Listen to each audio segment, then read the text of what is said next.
never minding that we are still a bit few. It's fine. So, good day, everyone. I would not say good afternoon because I understand that we are connecting from diverse places. And so, good day, everyone. We are all welcome to the webinar this afternoon on COVID-19, mental health care and African classical music. And just to bring you up to speed with the network, but before then, my name is Abiodun Afolabi, a doctoral student from Rhodes University, South Africa. So this is African Research Network. It is an academic hub that is comprising of scholars from Africa and scholars outside Africa. And the very goal of the network is to bring together scholars to brainstorm on academic ideas, particularly about the practical challenges that are facing Africans within the continent and even outside the continent. So as you would see from the slide, you could see some of the things that we have done as a network over time. A lot of scholars have been invited and they've actually shared interesting ideas as regards some of this topic that you could see. So the goal of the network is to bring together scholars to discuss some of these issues, and the network tries as much as possible to document some of these ideas in video format. You can check it out from the YouTube page, and this can actually serve as online academic resource that we could all get to use after now. And the network is also planning very soon to start engaging in journal and book publications. And I'm sure that early career researchers, doctoral students, even late career researchers can benefit from some of these things, because early career researchers, we understand that sometimes it might be difficult to get the cost that is applied or attached to publications. And also the network also engages in translation services, so we could get to see all of these things on the website. We are also trying as much as possible to spread across the network, because its membership spans different continents from Africa. A lot of members are in different African countries. We have them in Canada, in USA, and for those who are joining, who are linking up for the first time, we are also encouraging us to register for the network and get to see some of the things that we are doing. And I'm sure that this afternoon, as we are gathered to hear from amazing scholars on an interesting subject, I know it's gonna be an interesting time. And I'm also looking forward to hear a whole lot about the subject of classical music, especially coming from the African perspective. So I hand over the virtual mic to Uti to take over, introduce the scholar, and as we start the program. Thank you.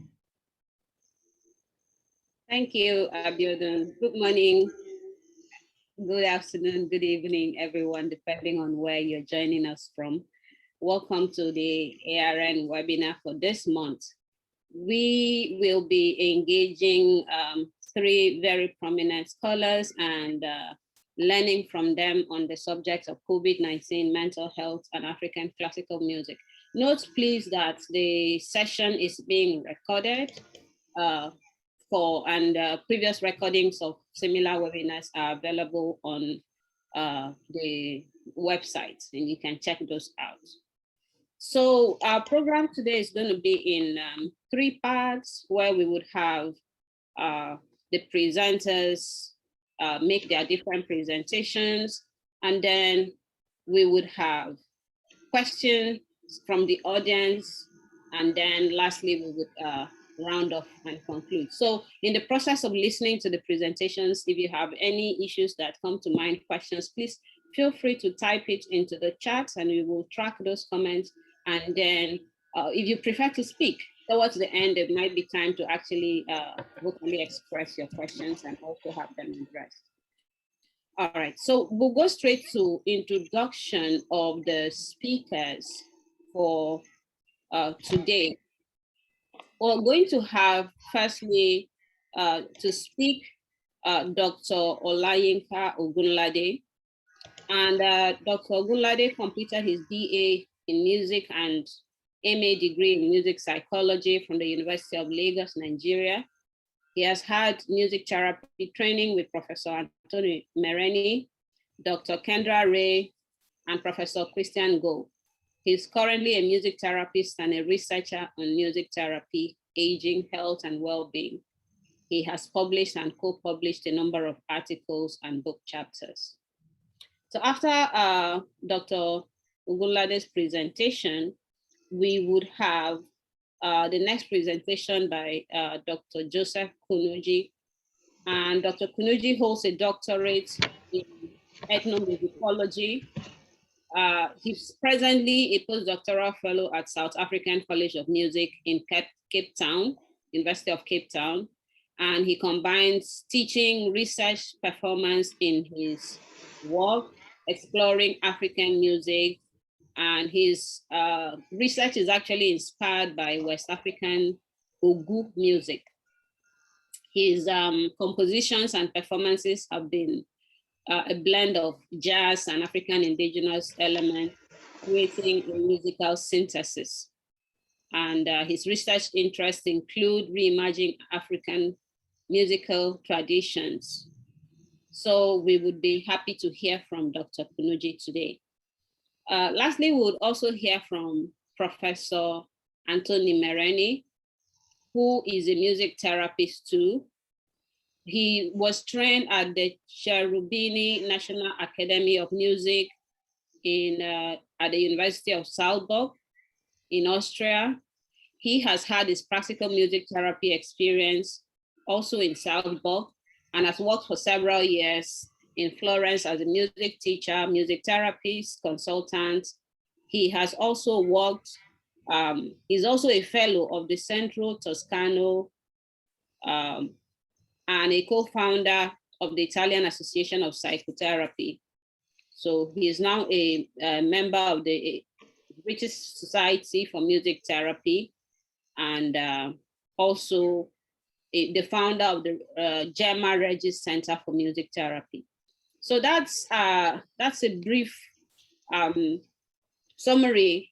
Of course, there are many, many more laurels attached to the personalities of our speakers, but those are just brief tips to contextualize their research and work. So having said that, we would go straight into our program. And first of all, listen to Dr. Yinka for his presentation. For this presentation, Dr. Yinka, you would have 10 minutes. Am I correct, Abiodun? 15. 15 minutes. Thank you. So you have the floor, Dr. Yinka. Thank you very much. My name is Olayinka Ogunlade, and today I'll be speaking on a theme, COVID-19, mental health care and African classical music. And I will be focusing more on the sub-theme, exploring the African drum for therapeutic purpose.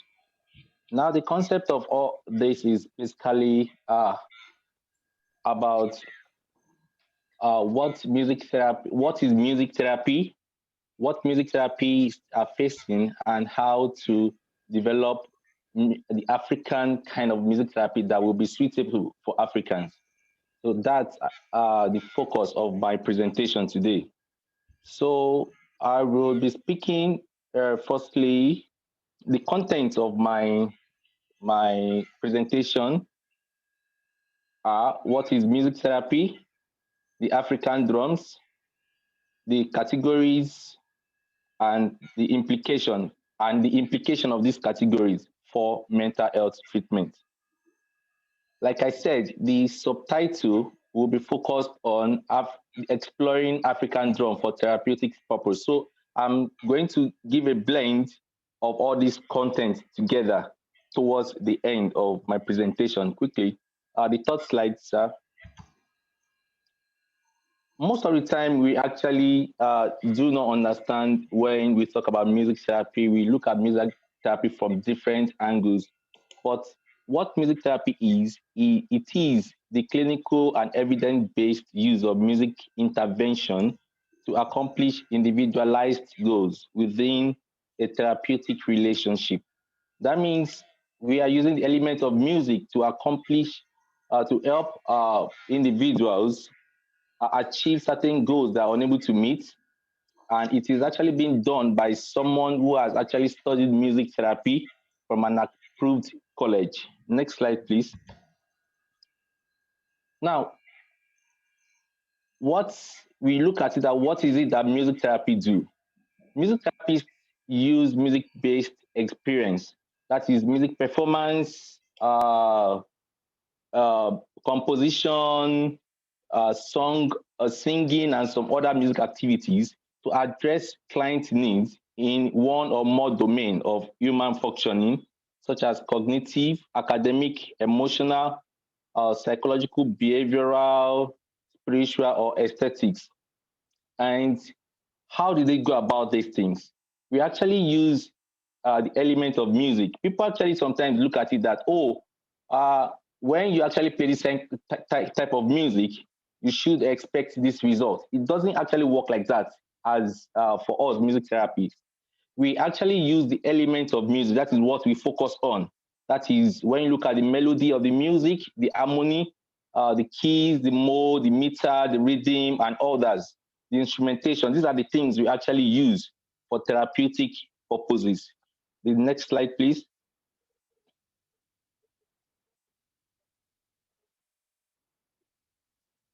Now, for music therapy, during the music therapy session, it is predominantly led by the client. What do I mean by this? We create the experience for the client to take the lead during sessions. What do I mean by this? I actually mean during activities. We are not the one imposing the music therapy as activities on the client. We allow the clients to freely create their music, but we guide them through the process. We allow them to use music to express themselves, address the issues or the problems that they might find it difficult to do. So the goal is to improve client communication and their mental health by attempting to find a way the client can adapt to the world around them and challenges they might face. So most people look at it that, music therapy can actually heal a madman, and they expect that, this person is actually mad. We play this certain kind of music. The next day, we see changes. It actually does not work like that. What we actually do is it actually helps the person to gradually come out of the process, or actually help the person to adapt, using music to adapt to the circumstances that the person might be facing. Quickly, the next slide. Now, before we move to this African drum, I would like to share with you some of the challenges of music therapists, because a lot of us actually are Western trained music therapists, and some of the concepts we are being trained with do not actually align with the philosophies in Africa, with the cultural concepts in Africa. And as music therapists, especially those trained to work with African clients, we've been struggling to actually look at what works best for African clients. And most times we do not get the results we actually look for. So over the years, I've actually been looking at how can we help African clients get the best out of having music therapy sessions or doing music therapy sessions. And yesterday I was able to get an answer to that question.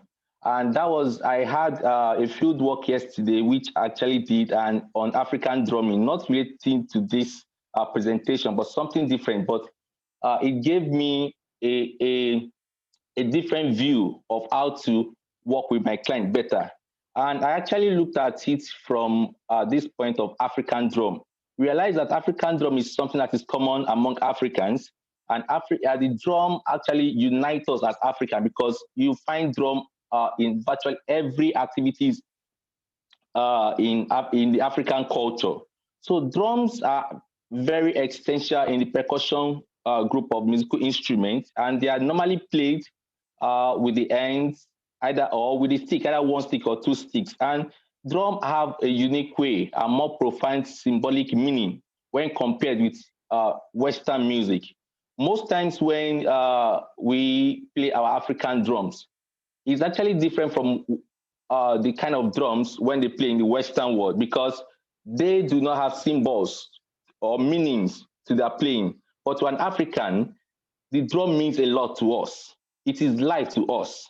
It directs and guides a lot of things we do. So traditionally, drums represent the soul of the community that they are found in. So depending on your culture or depending on your tribe or where you are coming from, realize that drum has significant meaning to the culture and to the people. And it is believed that the drum contains three spirits. That is the spirit of the tree, the spirit of the animal whose skin is being played, and the spirit of the carvers. That is, those that cut the tree and those that assemble the drum together. Also, the drum have also been used to accompany traditional African religious activities such as prayers and removing evil spirits in the community.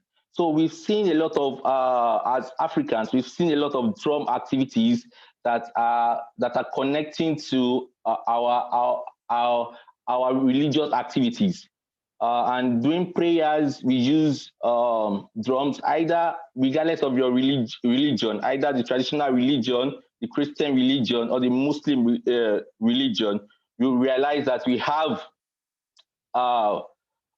these drum activities featuring in all these spiritual activities. Also, the drum are used in ceremonies, and the primary aim of using drums during these activities is to assist in healing process during these ceremonies. So when you have these drum activities in these ceremonies, it helps to convey the message of the activity, the ceremony, deep down, because music itself, we know that it is very powerful. So when you have drums being played in this activity, it helps to take the message down, either in the spiritual level or in the physical level, cognitive level. It helps to drive the message inside properly. Also, rituals involves regular music and dance and can result in stress reduction, social support, and support of pro-social behaviors. So when you have this drumming activities, doing ritual program activities, we realize that it is performing different roles like stress reduction, social support. We find a lot of people gather together, they dance together, they hug themselves, they greet themselves, they're happy with each other, and actually also helps to promote positive behaviors. Drumming activities usually serve as means to unite different African tribes and helps in health and life transition. So we realize that in African culture, different culture, either birth ceremony, doing naming ceremony, or giving birth, or working on the farm, or doing death ceremonies, you realize that you find these drumming activities present in all these activities. They are not just there for entertainment purposes alone. They are there majorly for therapeutic purposes, because they are actually meeting the needs of people within that community. Next slide, please. Now, this is actually the core of this presentation, because we will look at it that how do we connect, how do Africans connect to this drum for therapy? And from my research, which I said by submission that I found out yesterday, I realized that the drum is actually connected to Africans in two different ways, and which actually divided into these two different ways. This is not a general acceptance, but this from what I actually deducted from my research yesterday. And what I actually found out is this, that there are two different categories. We can actually look at how Africans are connected to drums for therapy. One, the timeline, that is the konkolo. You know, before we actually play the drum, you have this timeline of konkolo, konkolo. So everybody's connected to that kind of, every African, one way or another, we are connected to that timeline, both psychologically, spiritually, mentally. So we are actually involved in that kind of timeline. I will explain that further. Also, the second one is drum language category. This is an advanced stage to the timeline, which I will explain further in my next slide. Next slide, please. Doctor, just to alert you, you have like 4 minutes. 4 minutes left. Okay, no problem. Thank you. Yeah. For the timeline konkolo category, now we realize that it is single tone. That is the mi. What I'm trying to look at the Yoruba syllable, we have the do re mi.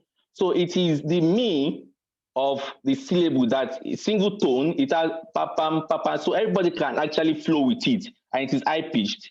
Most African belongs to this category. That is, everybody belongs. Most African belongs to this category. Then also, it is something that we actually learn through oral tradition, either in our school, our different activities. We are connected to it through that. Then also, it is a mental.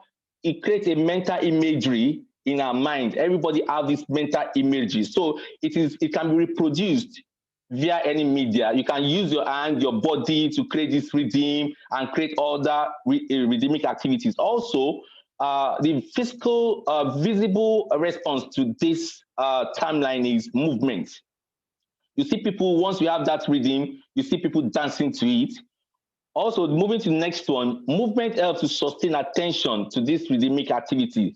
So because you are moving, you are sustaining your attention to these activities. These are part of the therapeutic activities going on within this timeline. Also, it can accommodate the fusion of other music.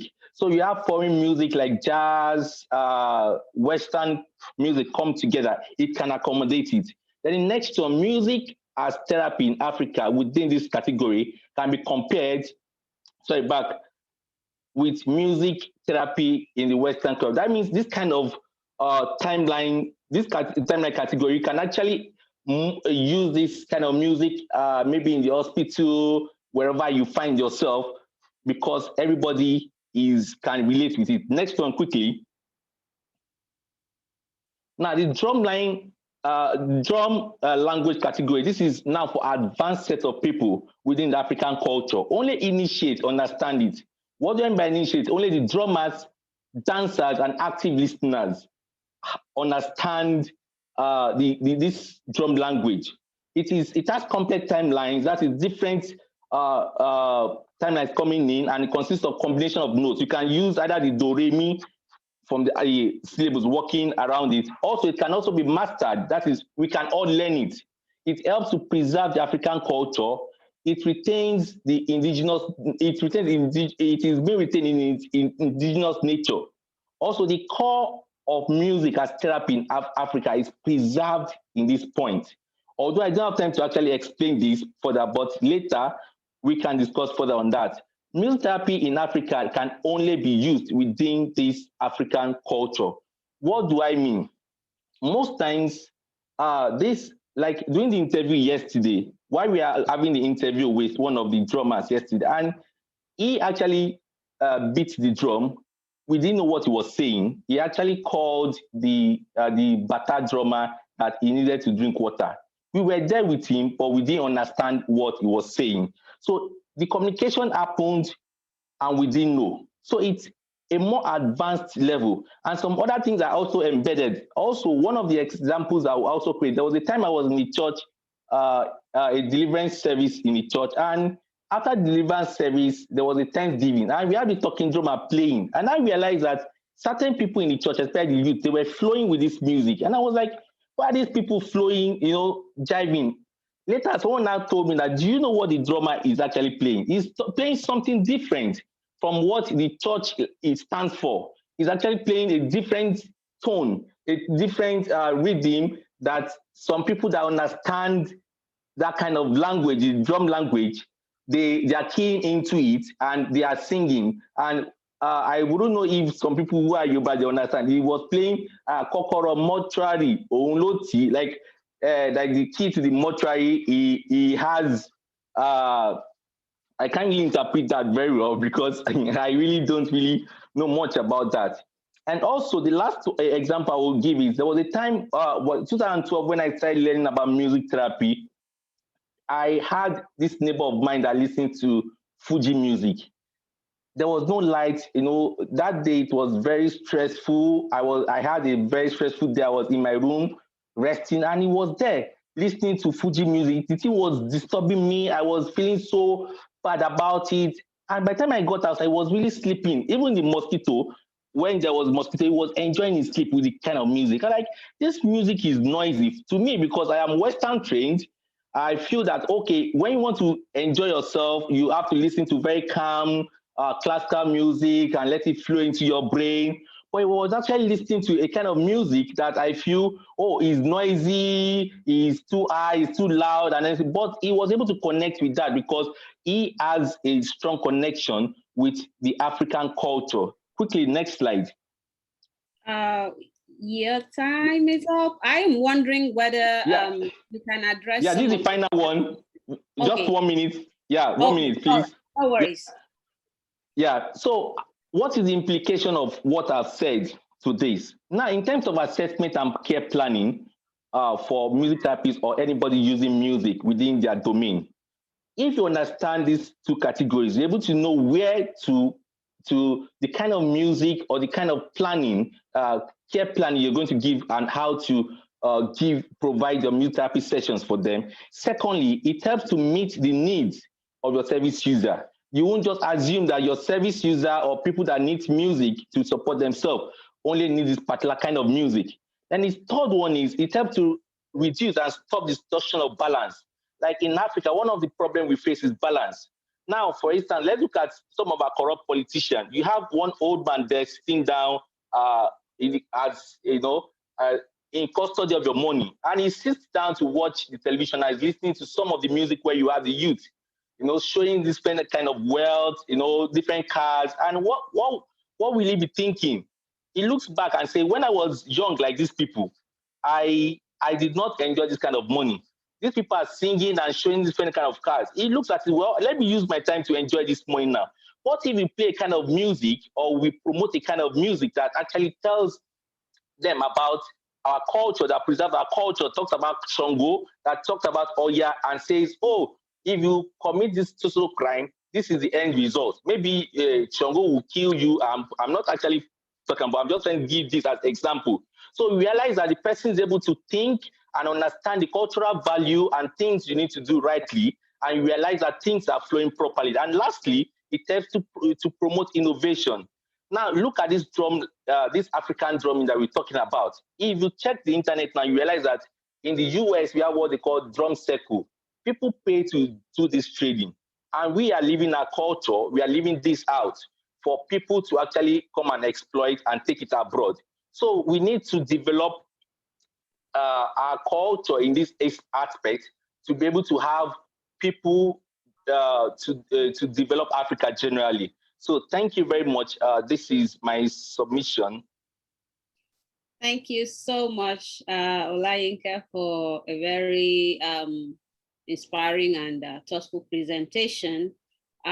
Just briefly, before we go on to the next presenter, we have actually learned a lot from your presentation, especially the capacity of music as a vehicle for communicating different kinds of cultural ethos. I found the point that you made about drum and drumming language as visceral communicative expressions that can move you, and the idea of nuances from the tree, the animal, the cover, all embedded in the music as very, very interesting. So we will engage these ideas further, having listened to the presentations of our remaining participants.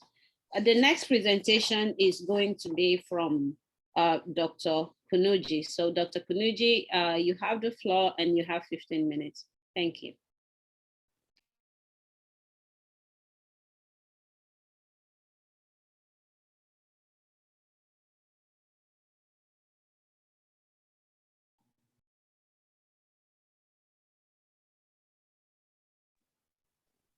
Thank you very much. Can you all hear me? Yes. Okay, great. So my topic is a resort to the marginal Southern African bowl music sensibilities in negotiating hard lockdown. I should say that again, a resort to the marginal Southern African bowl music sensibilities in negotiating hard lockdown. And I'll be using a case which I'll speak about briefly.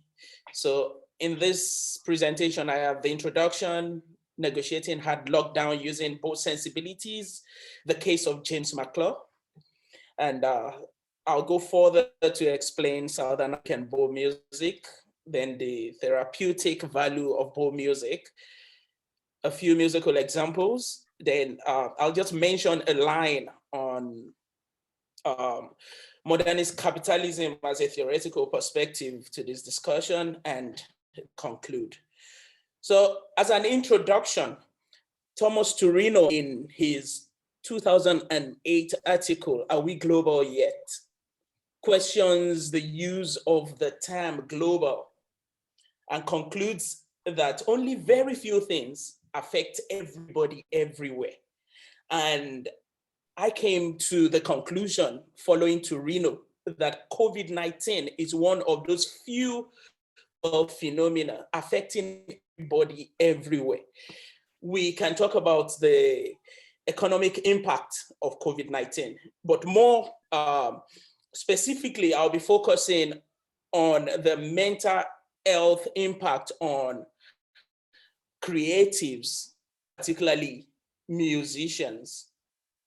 So let me move on to discuss some of the impacts of lockdown on musicians.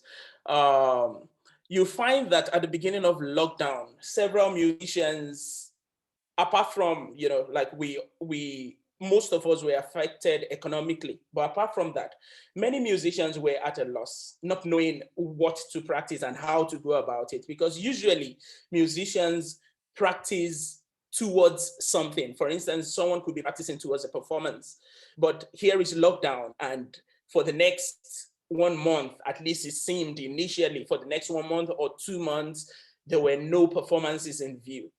That means many musicians had to rethink the reason why they would be practicing.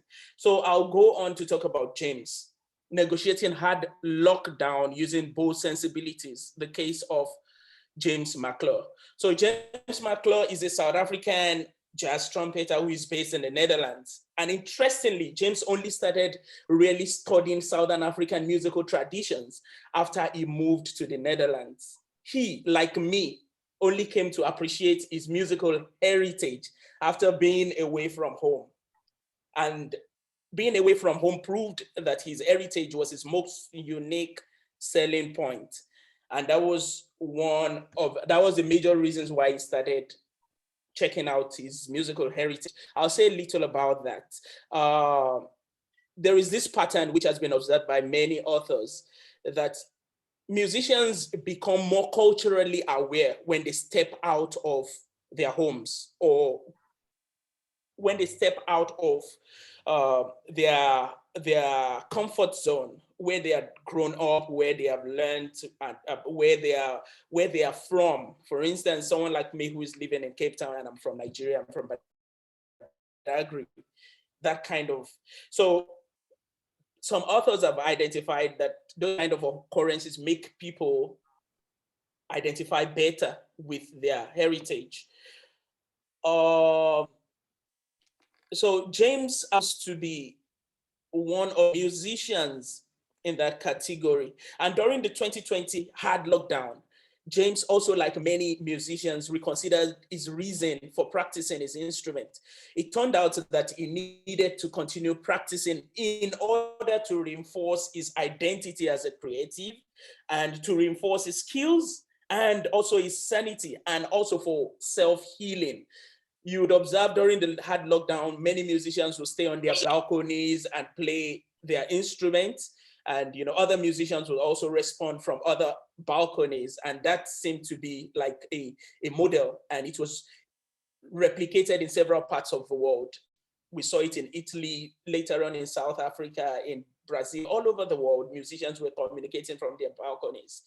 So that became a thing for James during the hard lockdown. He found a model, and eventually he found a model in bow sensibilities, which was traditionally used in various ways for the same purpose. Before the colonial period, traditionally, Southern Africans had been using bow music for self-healing and self-expression purposes. And I will move on to focus to talk a bit about Southern African bow music. So musical bows are ubiquitous in Southern African societies. They exist in various forms and sizes and are known by various names. For instance, among the Southern African Xhosa people, you have the Huhadi. Among the indigenous people, the San and the Khoi, you have Gora, you have Goma. Those are all bow instruments. They are all musical bows. And musical bows are traditionally hunting bows that doubled as self-expression instruments. Sounds are produced on musical bows through plucking, striking, blowing, or through indirect action. In the case of friction bows, I'm not going to spend much time talking about bows. There are several publications on Southern African bows. So some bows are mouth resonated, other bows are calabash resonated. And let's not waste so much time talking about bows. But we want to look at the therapeutic value of bow music. Particularly mouth bow was used for healing headaches and similar conditions. As we will see in one of the examples I'll play later on, the bow is played in such a way that the sound is resonated by the mouth, and it creates an effect which can only be, it's better experienced than explained. It's an experience, it's an effect that only the player can really experience or explain what they go through when they resonate the sound of the bow in their mouths. Then another one, which is God resonator. I'll use the example of Uadi of Xhosa people. Pregnant women usually play the Uadi for their unborn children while they are still in the womb, and this is said to be soothing for the babies. And speaking more broadly, communal musician reduces isolation, which sometimes leads to depression. Some of us may not really understand the principle behind the widespread practice of communal musician in Africa. And one of the effects is that you would hardly find anyone isolated in such communities where people gather in the evenings and they make music communally. Then, practices such as hocketing, which is a central characteristic of many African musics, serve to unite the people and engender social cohesion. Before I move on to discuss, like some of the therapeutic values and how they have changed today, how they have sort of been relegated today, I would like us to just listen to two examples of bow music. Please, can you help me out, moderator, by playing those musical examples? Just two, like 30 seconds of each is okay.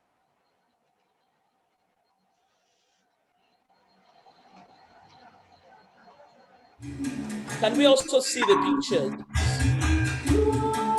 Yeah.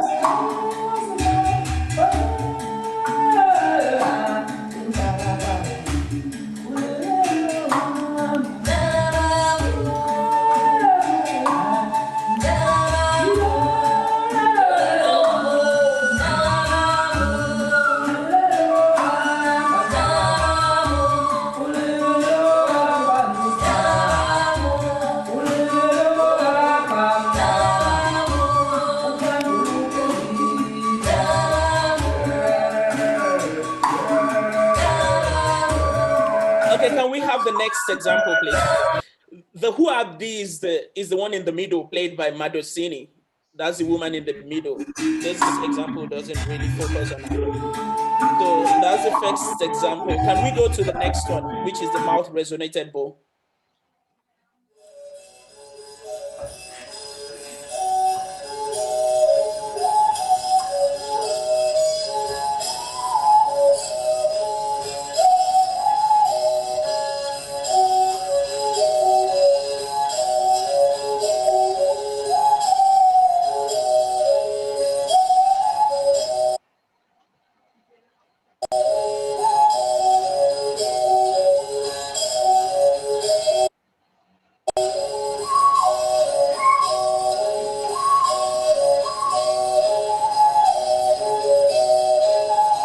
Okay, thank you very much, moderator.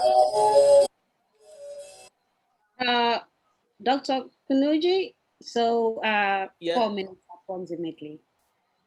4 minutes more. Yes. That's more than enough. So the example that we listen to now, the last one, that is the Humhube of Xhosa people. And what that does is that instrument traditionally is used for self-healing. Today, you find it in various contexts, and there are various uses for those instruments today. And the point to be made is that if you look at why is it that some of these instruments have been relegated, there is only one main thing that comes to my mind, and that is modernist capitalism. Because with some of those practices, you need number, you need people, you need community, you need a community to actually make some of this music and perform, some of this, and in order to access some of the therapeutic values of these musical practices. But with modernist capitalism, a huge band is discouraged. And so today you want to have a band of just 4 people. That is a topic for another day, but it was just something that I thought to just mention during the course of this presentation.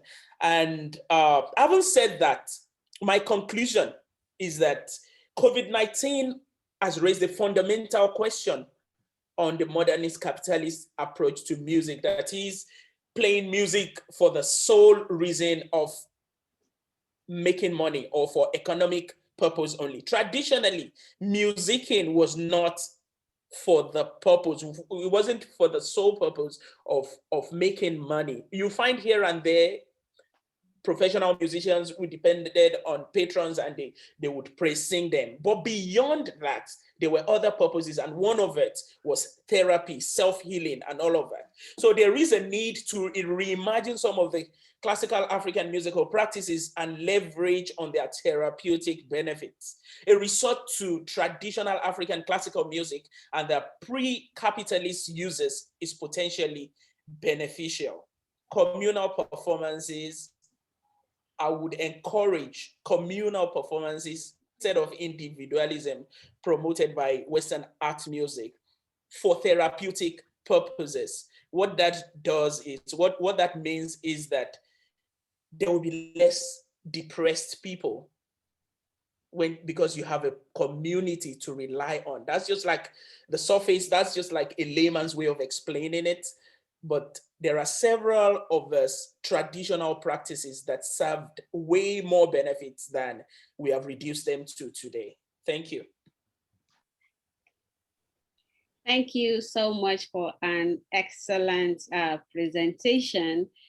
This time from the music practitioner's perspective, we have seen how music therapy can be deployed as a self-healing process for the practitioner. And also I found interesting your research on the bow music. I never knew it was possible to have a hunting, instrument that doubles as a musical,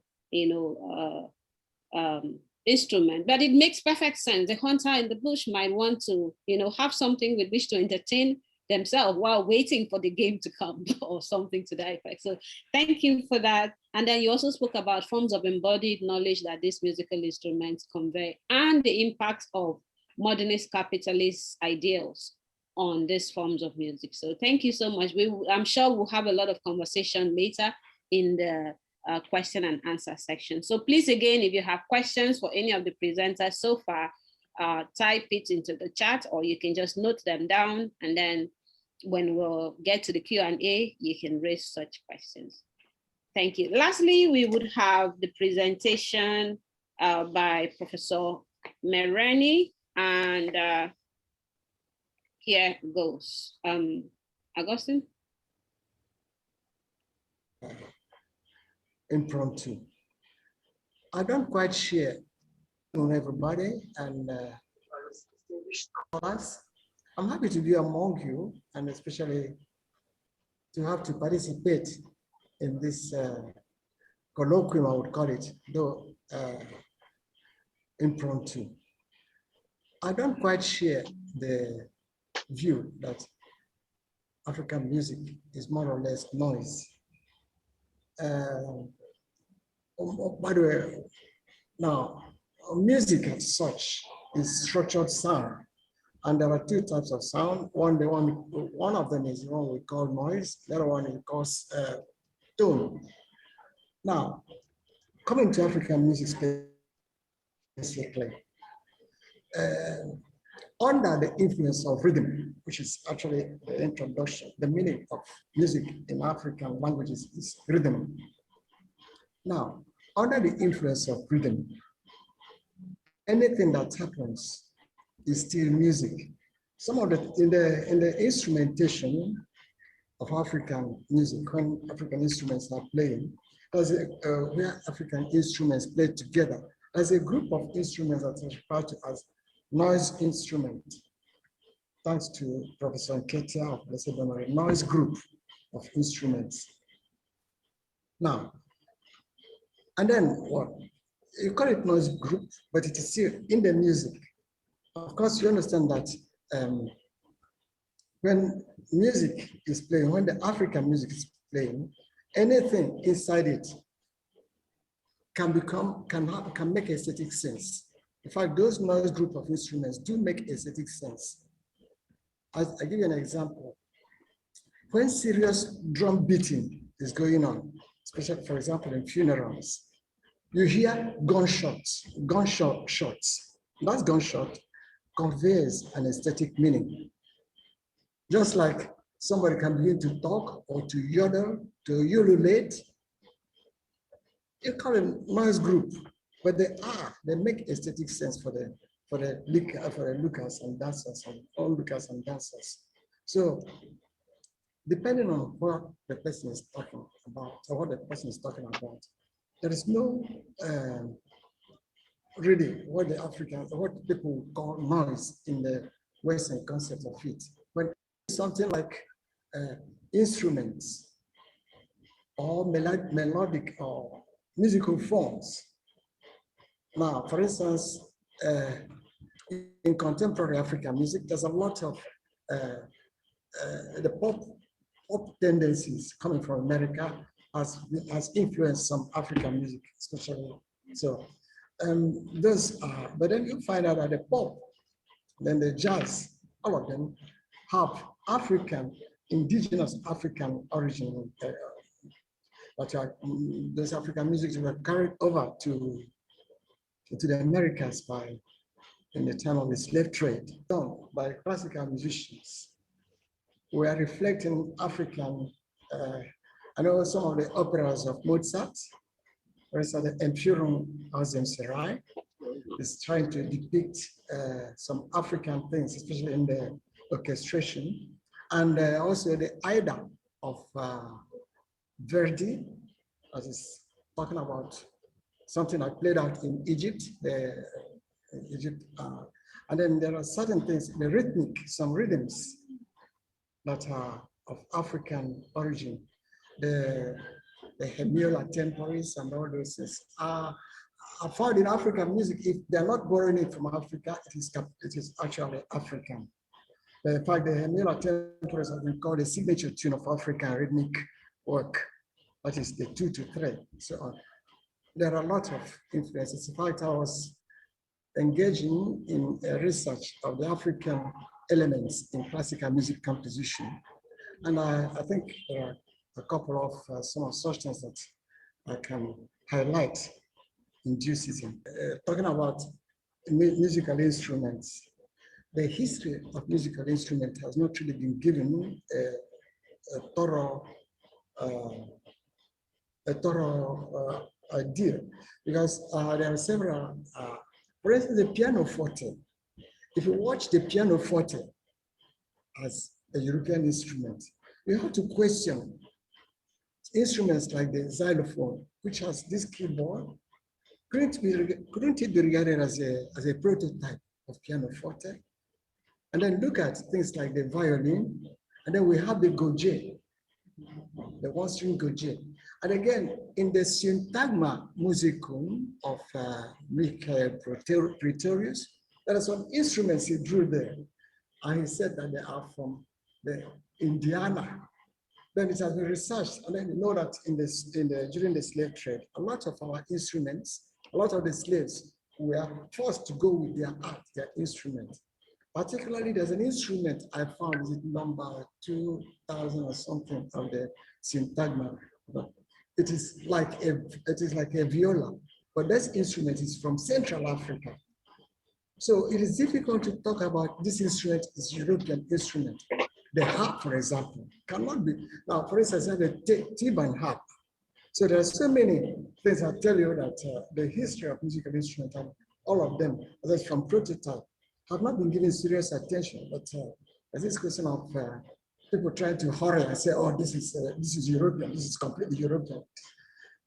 When you go down and look at them very well, you find out that these some of the prototypes are in Africa, and then how it migrated to Europe is something left, just like we were talking about the classical music theory, which I argue started in Africa. Some people told me that when they, especially those going to America to study, then when they see an African, they tend to study ethnomusicology of force. Now, these things, if it is true, what they say, they don't allow you to study classical musicology. Now, it is actually something that appears that they're hiding something, or they think that something is just peculiarly, exclusively about it. I'm sorry.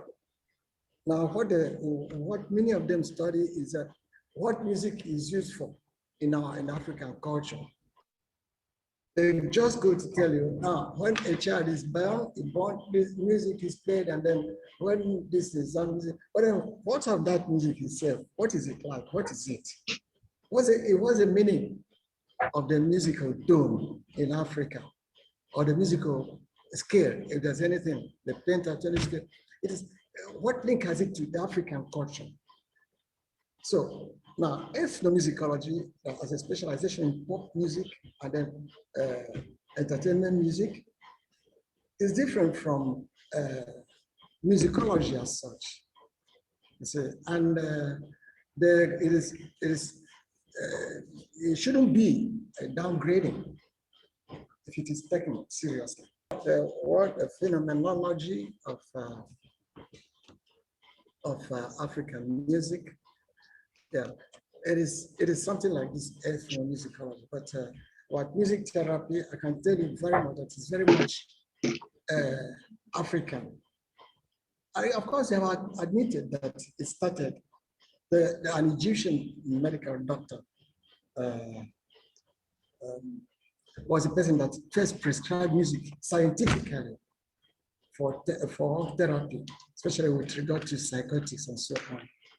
But if you go down into African music, it is common, and it is a lot can be done. In fact, there's another aspect of community music therapy that is used everywhere. In fact, I'm trying to develop a systematic of community music therapy, and it is easy to see how effective it is. There's a paper that I think you can also access that deals very much on that of mine. It's called Contact in Music Therapy. That paper is published in Italy, in Italian language, but it has been published in English now by NISPE, the University of Port Harcourt. It deals very much on aspects of African music therapy and what again we can learn from African music therapeutic practices. There is no therapy, even medical therapy, that starts without music being involved one way or the other, directly or indirectly. Now, let me give you a little example. The Africans believe in holistic healing in the sense of Freud, mens sana in corpore sano. So if a person is suffering from any ailment, he's not completely healed until the spiritual is taken into consideration. And that is why in African culture, no really serious medical intervention commences before the real diagnosis from the spiritual world. Even an accident, if an accident happens, a person is, has an accident, a car ran into him. Now, before the therapy starts, they have to go to a diviner and find out what is it. Is this man in order with the spiritual world, with the ancestors and so on? It's only when then if he's not, then the connection. Has he not done this sacrifice? Has he not fulfilled his obligation to the ancestors or to the deities and so on? Why should he have this accident? So it is when that aspect is satisfied, then the medicine will have effect and the person is wholly healed. So the spirit first, the spirit is in order, then the body is in order. So the music is involved in every healing. Let me tell you the very common one. In a little village, I went to do a research. I asked a person, please, how do people use music to handle psychotics? The man thought, I said, well, I don't know what you mean. Psychotics are madmen. He said, in order to cut matters short, I told him, yes. He said, oh, but he has seen that when a man that is mad carries a knife and begins to run after people, a group of music players, that is drummers, are brought along to follow him along while he's running. And then they begin to hit. And then the madman will begin to dance. Then the drum becomes hectic. The drum much more. The person dances and dances into stupor. And lie down. And the guy catch him, bind him, get the knife from him. This happens in a village, one of the villages called Ogo, near Enugu. You might have heard about it. You can use music. I can use music to get a person to sleep. Even African music. And then I impute certain things into him. I can use music to get a person to relax. A person who is stressed up, I get him to relax. And then I can use music to divert a person's attention from his ailment, and then any therapy can take place. So if this is what you mean by theory, then I have been able to develop ways of doing these things that work. For instance, Austin, if you ask me, here's a person that has come back from work and stressed up, is running up, head has got, and can't rest, and I want to calm him down. I'll meet him with the Aristotelian principle of homeopathy. I begin to put a hectic music. Similes, cum similes, that's what they call that. I put him hectic music and he drives into this, and then gradually I reduce it. I reduce the hecticness until it becomes very slow. See that as the music becomes slowing down, it begins to also relax down with it. If you come there and put hopeless, very slow music with him, that music you think can slow him down, it becomes more stressed. Meet him at the point he is, and then from that point you draw him away. I'm sorry, this sounds simple, but that is a truth. Circle. Circle is a sort of, there's a symbolic things you are talking about, symbols in African music. Now, symbol is something like, it would represent African concept of life, because life is infinite, it continues on. So whatever that's going, just like the English says that whatever goes around comes around also. So it's a symbol. There are so many things about African dances that are so interesting. And then African dances, all of them are coming from ritual movements. I remember this particular dance that came and was intoxicating everybody, the Makossa dance. You know that Makossa dance is a ritual dance, a dance to the goddess of fertility in Africa. So African dances have a lot of meaning, secular dance, and then like also some of those spiritual dances, they have a lot of symbolic significance. They mean a lot of things. Those are not things that you stand up and begin to talk about them. Maybe some of these days I will begin to put them in writing. They'll be of greater use and then better to reflect upon. It is that if you watch the treatment that is given to COVID-19, even from orthodox medicine, they treat symptoms. Is that clear? They treat symptoms. They can't breathe well and all those things. So what music can be of help, even though we are told to distance ourselves from them, but music can be of help. Thereby, you think of music that is that helps a person to breathe well. There are such musics. Now, an example of such music could be that things that happen. I said that most often some of these ailments can be treated with the Aristotelian principle of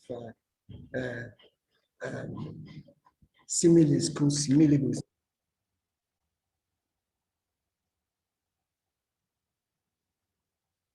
Now, I got them in that way to do two things. First of all, to concentrate.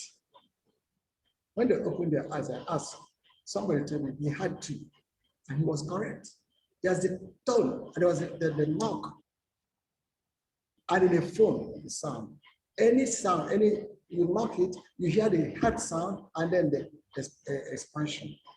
I was getting two things that time. A serious listening to music. It was funny that this from Africans don't hardly listen to the particularities of sound. They get, once the sound is made, they begin to jump and dance. But this, I wanted to listen to the intrinsic, to the internal components of a sound. The sound I made, there were two sounds. Even if you pull a string of the guitar, two things, you have tone and then before it, we call it tone and form. That's it. So I get the person to listen carefully, and then, so from that, I was trying to get him or to get the African to listen carefully, not just the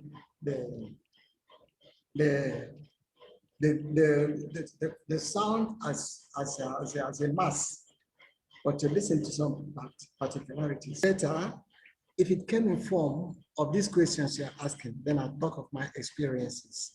The best way in Africa.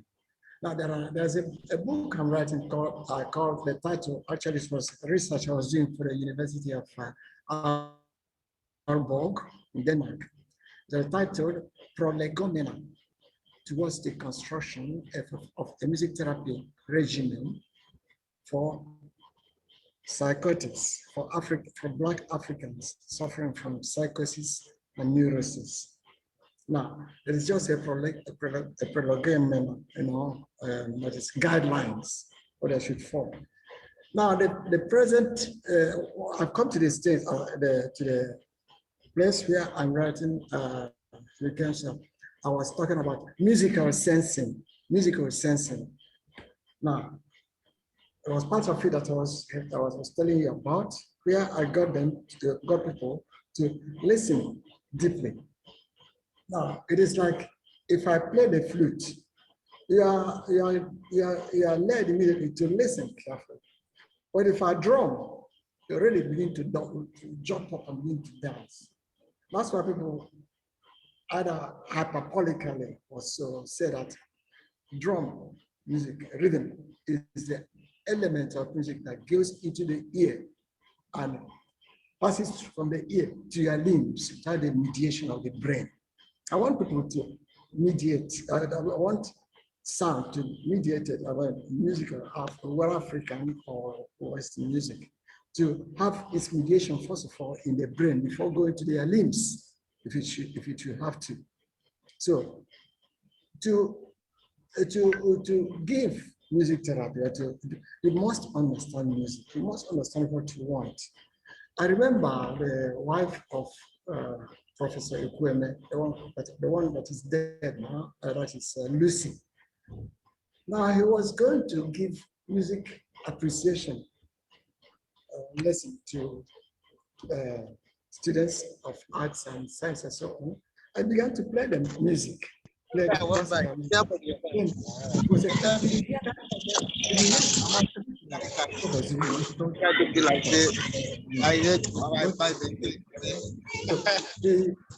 no, if I should criticize her approach, she started it from the high side. She should start from the basic. Try to play single sounds, then get them to see this is what is here, then this is what is here, and then from this, listen to what is in the single sound. So they begin to teach them melodic chords. And then from melodic chords, then he teaches them vertical hearing. That is do, mi, so, do, that is a chord hearing. Otherwise, you go to then get a pool of orchestral music playing, because you have you hear the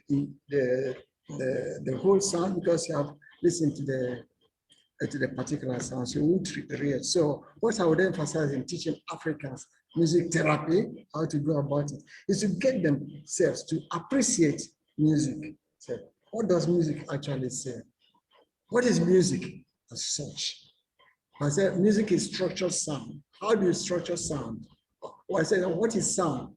Now sound is the impact made in our ears when air is dislocated by kinetic energy. Then I get them to hear one or two. So gradually, I pieces music for them, so they appreciate it. Then they know what they are to give to the person, or what they are doing, what they want their client or client to carry from a sound they have made. If you don't go that way, I don't think you'll achieve very much from them. So that's just the beginning. That's the only thing I can talk about. Thank you so much, Prof. Thanks so much for your time. And thank part you. of this, and we hope to get across to you more to also see our conversation. Hello. Okay. Yes. So I think the remaining part of the recorded presentation would be made available, so you could watch the thing in its entirety online. But for reasons of time, we would have to pause there so that we can get to the Q&A. So thank you so much, our wonderful presenters, for sharing your insights, your research with us, and generally stimulating our way of thinking about music.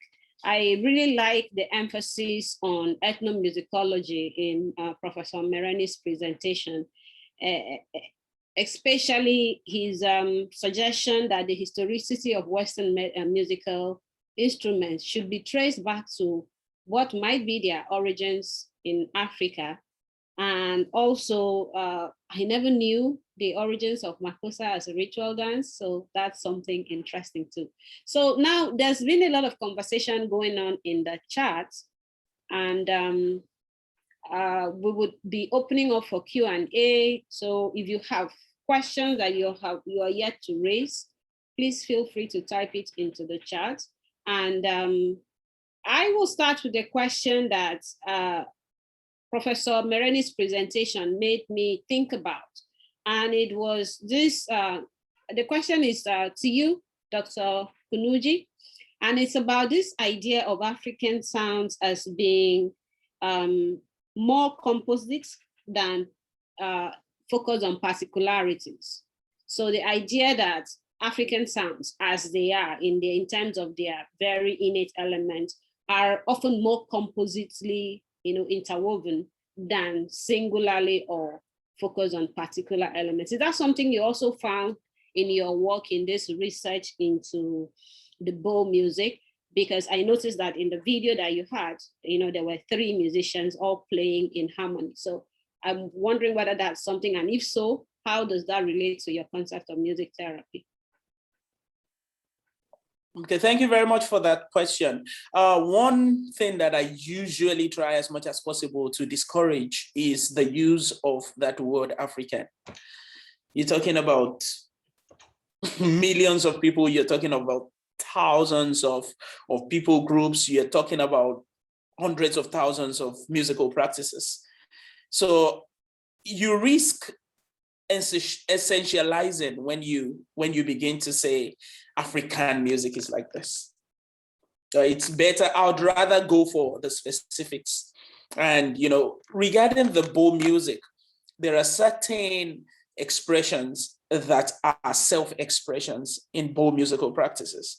There are cases where individuals play for themselves, for self-healing and those kind of things. And of course, there is the aspect of trance therapy, which is a communal practice. And you find, like I said in my presentation as well, things like hocketing.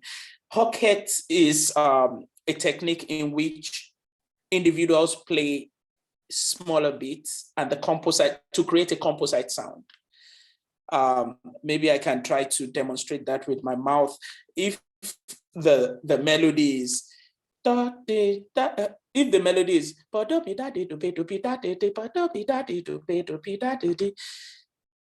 you could have 3 people playing individual parts that make that whole. Like one person's part would just be part beat to beat part beat that beat. Then another person is filling the spaces. That's hocketing. And for me, I've actually found so much value in those kind of practices. There is something that communal music does to us. Unconsciously, you are reinforcing your identity as a part of, this concept of Ubuntu. I am because you are. And those kind of things actually, like, you see that in many traditional African societies, there were no issues of depression so much. And the reason is because you had so many people to relate with. You had so many people to talk to. That is not, somebody should not come and attack me and say, you said what, there was one person that was depressed in 1802. No, I'm just speaking broadly, like generally. And those are issues that are sort of recent in Africa, in African societies. Again, I'm being careful with my use of that terminology. But the point to be made is that communal musicking does a lot in terms of therapy. Somebody arrives at a place, especially mental therapy, mental state of the state of the mind, things that have to do with, what you're going through and, like depression and all of those kind of things. There are several ways in which musical practices in Africa helps us to forestall those kind of medical conditions. Thank you very much. That's an important aspect of these conversations, to always avoid essentialization. Okay, there is a question in the chat from Abiodun, I think, to the first presenter. Abiodun, do you want to unmute and ask the question directly? All right, let me do that. Thank you, Uti. So the first presenter, I appreciate the presentation, a lot of wonderful ideas as regards the culture of music in Africa, but I find some things striking in the presentation. First of all, the presenter made mention of the fact that drums don't have meaning in the West. And of course, vis-a-vis Africa, he mentioned that African, most times drums are essentially deployed to make some interesting things, like they are meaning-making instruments. But then in the conclusion, he mentioned that music is also used in the West as a therapy. So I find it difficult to reconcile. How would you use something for therapy if it has no meaning to you? So I want to, because although I am very sure that the music that he's talking about, of course, instrumentation and maybe drums could be part of that music. That is my first question. Then the second question is, sorry, before you let me quickly answer that. Sorry, let me quickly answer that so that we won't mix that up. Now, in my concluding part, I was trying to tell you that they carried some of this aspect of drum circle away from Africa to the Western world, and they trained African music therapists that same pattern to use it for their client. Are you getting what I'm saying? That's actually what I'm saying. That the element of drumming and the effect rhythm and drumming makes in Africa is different from the way it makes to them. Like during my conversation with the drummers yesterday, they were actually telling me that, do you know that they can actually use drum to call someone from another country? Like if you are from the drum family, like the Ayon family, that's the talking drummer family, and you are in Lagos, they can use the drum to call you in London. In their room, they will play the drum, and in London, you will listen, you hear your name in the metaphysical. I don't know how it operates, and you will know that they are calling you at home, and you find your way back home. So I don't know much about that. I just heard about that yesterday, and also I realized that drum has both. It can carry both verbal and non-verbal communication at the same time. While Western kind of music therapy has just one non-verbal. You get what I'm saying? Like the interview we had yesterday with one of the drummers, the guy was playing the talking drum and was actually communicating with those that understood the drum language. And we that were there, we did not understand. He said, give me a bottle of water. And we there were lost. And the guy brought the bottle of water. And we're like, what did you tell him to bring the bottle of water? So that does not convey the same kind of meaning, drum and rhythm in the Western culture. You've actually answered the question, and I like the fact that you have delimited the scope of your statements by making it clear now that in the West, drums make meaning. However, the meaning is quite different from the meaning it makes for Africans, rather than saying that drums have no meaning in the West. That's fine. Then the second question is, I want to know, talking about the impact of music, and you mentioned the fact that the elements of music are much more important than maybe the lyrics or the other thing, or the genre of music. Then how can the elements of music be much more important than the lyrics when we know that so many times, at least I speak from my own generation, what really moves people to listen to music most times, I mean, when it comes to trying to allow the music to have an impact on it, it's the lyrics. So if we try to see it from the angle of the elements of music being much more important than the music or the genes, don't you think that that approach could be an approach that exalts the instruments and the beats much more than the lyrics? So I find that difficult to reconcile when we are trying to talk about promoting using music to promote therapy too, because I feel the lyrics is also important. Then lastly, just a simple one: how do you think such music culture, I mean the drum beating, the drum making, how do you think it could be integrated into music education? Thank you.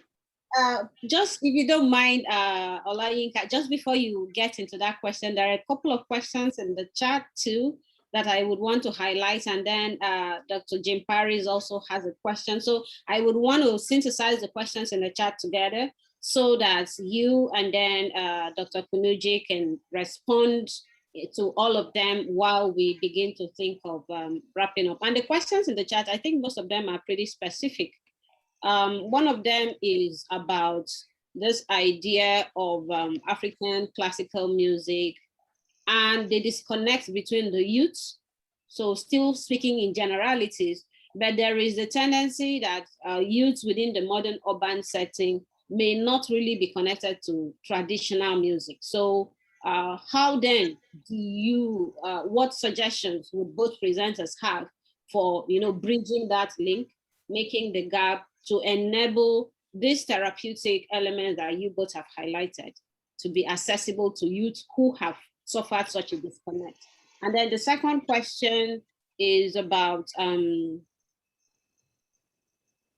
the concept of capitalist modernism that Professor Kunnuji highlighted. And the question is, what is the remedy? So you engage this, and then we'll go to Dr. Paris for his question. Thank you. Yeah. Okay. Yeah, thank you Who very goes much. first? Yeah, sorry, my bad. Olayinka, you could go, and then Dr. Kunnuji would. Yeah. Oh, thank you very much. Yeah, like what you said, you talked about rhythm and instrumentation. Now, when you talk of the element of music, it cuts across both lyrics and the instrumentation, because the lyrics we're talking about has the rhythm, it has the tone, at times it has the harmony infused in them. So when you talk of the element of music, you can't separate the element of music in the instrumentation and the lyrics. That is the vocal part of it. So it's the same thing. So it is the element that may drive you even in instrumentation, may also drive you in. Might be the rhythm of the lyrics that is actually making you to actually enjoy the song, or to make you feel relaxed with the song. Do you know? Why is it that you like certain kind of music lyrics and you don't like some? It might be as a result of the like I mentioned, it might be the harmony effect, or it can be different things.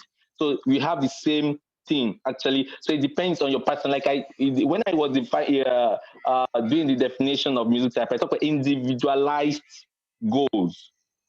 So it's focused on who we want to give the therapy. So that is why it has to do with someone that's trained to understand what it is and how to give that kind of therapy to the person.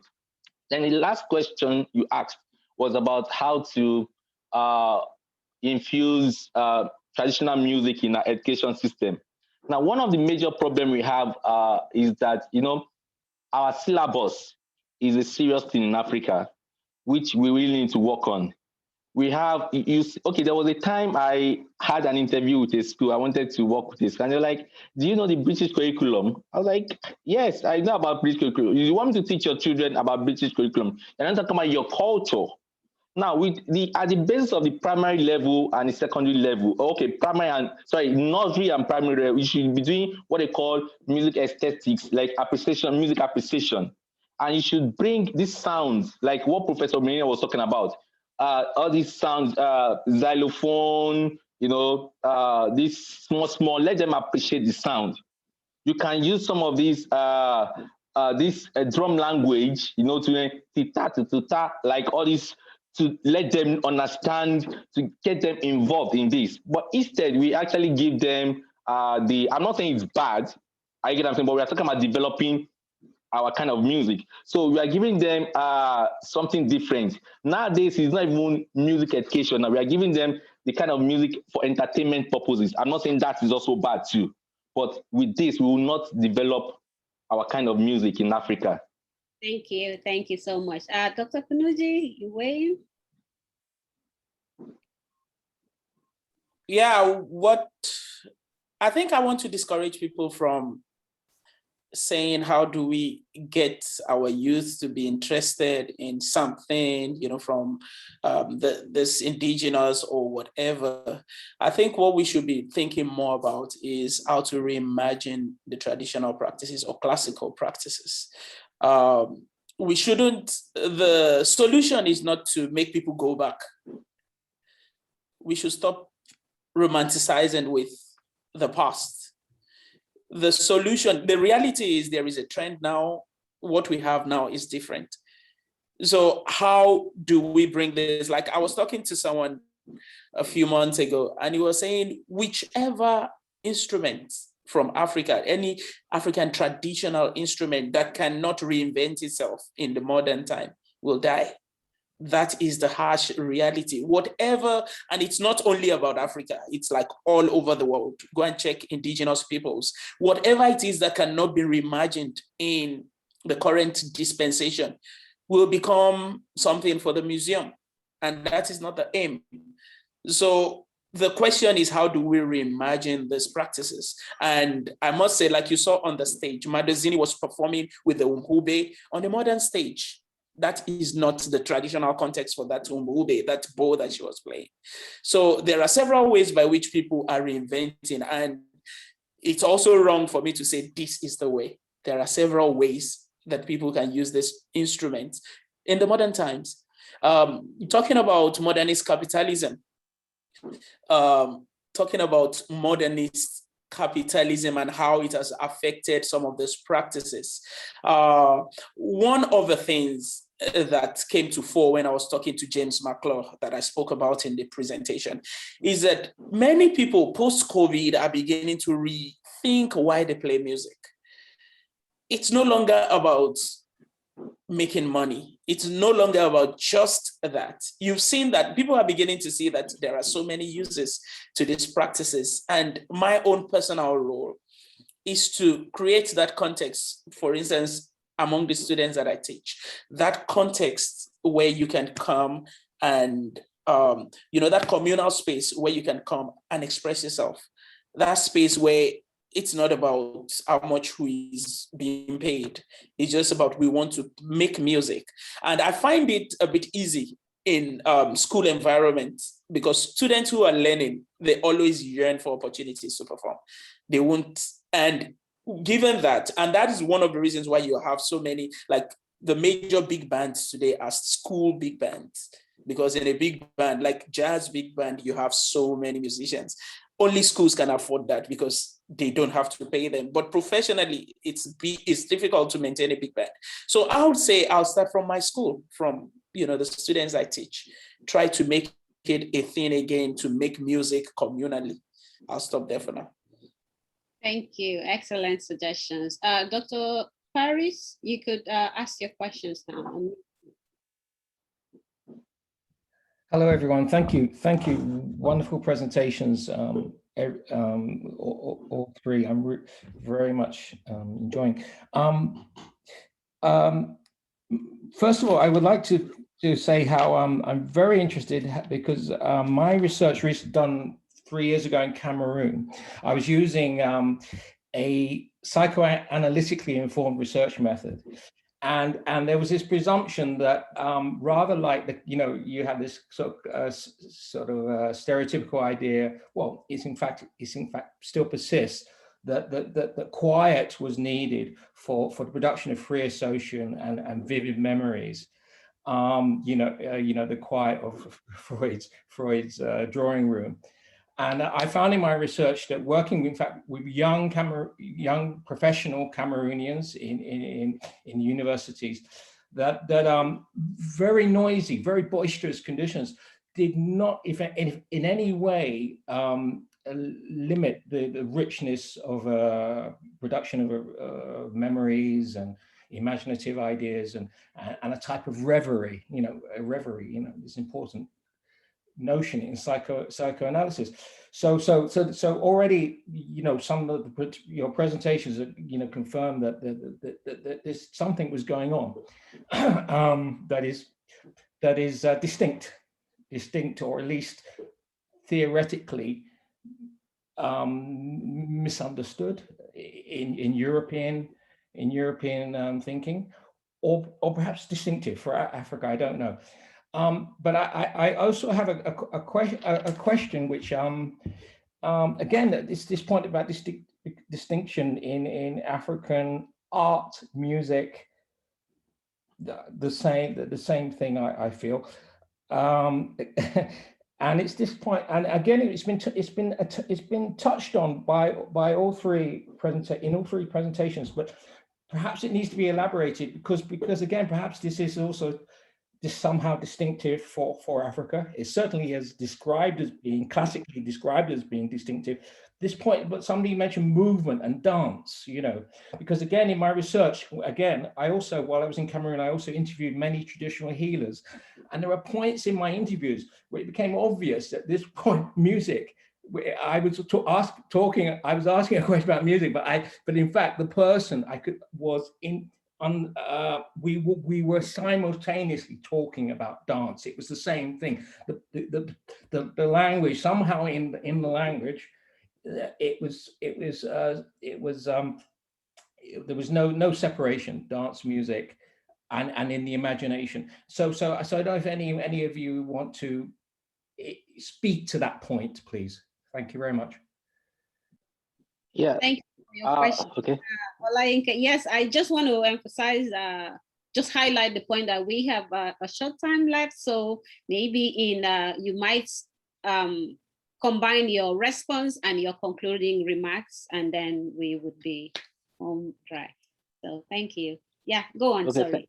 Yeah, thank you very much. Yeah, like I said earlier, if you look at the categories I actually talked about, I talked about the timeline, the Konkolo reading.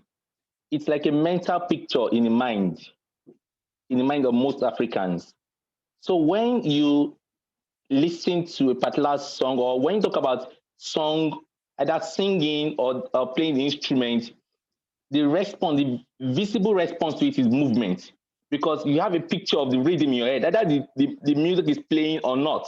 Your body just wants to, you already have a tan, tan, tan, tan, tan, tan, tan. So when you're talking about singing, or you have this mental picture imagery in your mind. I found that in my research that I did yesterday. So it's something that is, most Africans have it behind their mind that, oh, this rhythm is playing. When you mention song, you have the response, physical movement. So, and movement also, that is dance, helps to sustain the attention of the rhythmic activity. So for them to keep enjoying that song or that music activity, you find them moving to it. So it sustains the attention. So there's a lot of psychological thing going in between all these things that researchers really need to understand and study to find out. Thank you very much. And then Dr. Kunnuji, when you're making your remarks, there's also a question from Tolu Lokpe, who asks, how did music enhance the psychological state of the people taking into consideration the raging effects of COVID-19? So I guess this question is like, what tangible real life impacts of self-healing, etc., did you find music, providing during the COVID-19 situation? So, yes. In response to this last one, I'll use again the example I cited in my presentation, which is James. For him, it changed the reason why he was making music, and over time, he was able to stabilize. He came back to, he found new reasons for playing music, for practicing again, which is similar to the reasons for which people played Uhadibo traditionally for their unborn children, and also Umhubebo for self-healing. So that is something tangible from that presentation. And regarding Dr. Paris's question, for me, I just want to mention something that we shouldn't also forget that Western Africa is bigger in rhythms. Southern Africa doesn't have as much drums as we have in West Africa. In fact, the idea that a pattern is synonymous with certain things in Africa, we need to be a bit careful with that idea, because there are parts of Africa where that rhythmic pattern is not known.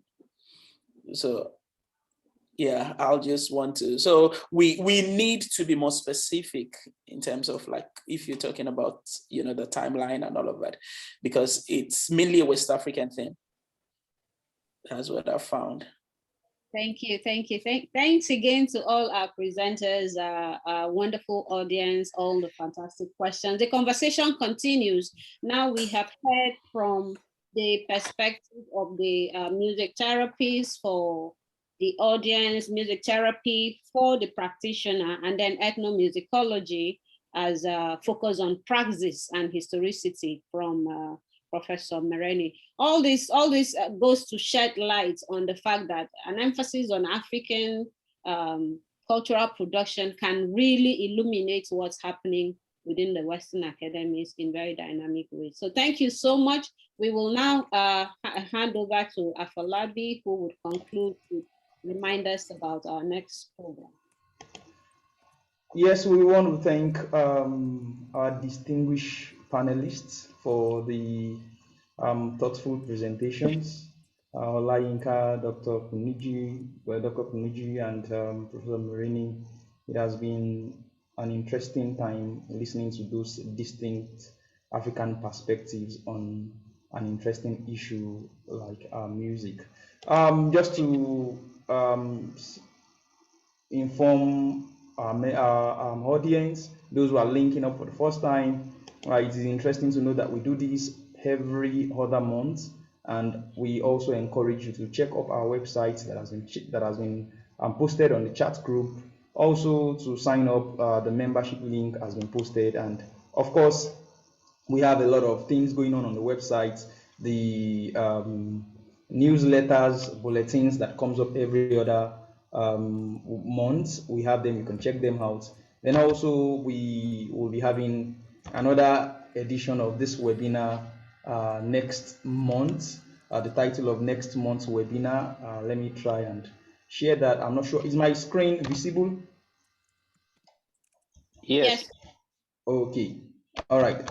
The next 2 months edition will be on African institutional transformation issues, trends, and perspectives. Interesting speakers have been lined up for us, so you don't want to miss this. And we hope to see every one of us connect for this webinar next month. Thank you, everyone, for attending. I wish you a wonderful weekend. All the best from here. Thank you, and bye-bye. Bye.